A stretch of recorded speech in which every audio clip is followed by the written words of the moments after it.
కూర్చొని పాదపీఠం మీద ఆ పాదములుంచి కూర్చుంటే ఆనాడు బ్రహ్మగారు, దేవతలు, యక్షులు, గంధర్వులు, కిన్నెరులు, కింపురుషులు అందరూ వచ్చేశారు. స్వామిని అనేక విధముల స్తోత్రములు చేశారు. కానీ ఆయన గూర్నిల్లుతున్నటువంటి శబ్దానికి, ఆయన చేస్తున్నటువంటి ప్రళయ గర్జనలకు ఎవ్వరూ తట్టుకోలేకపోయారు.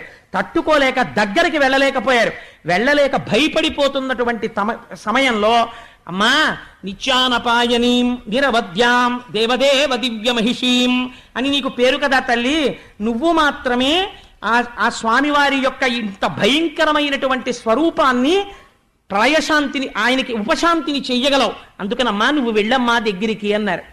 సృష్టిలో ఎన్నడూ లేని విచిత్రం జరిగిందండి. ఆవిడంది, ప్రళయార్క బింబంబు పగిదినున్నదిగా నిన్నెమ్మోము పూర్ణేందు నిభము కాదు, శిఖి శిఖా సంఘం పుచిలువు సూపెడు కాని చుట్కి ప్రసాద భాసురము కాదు, వీర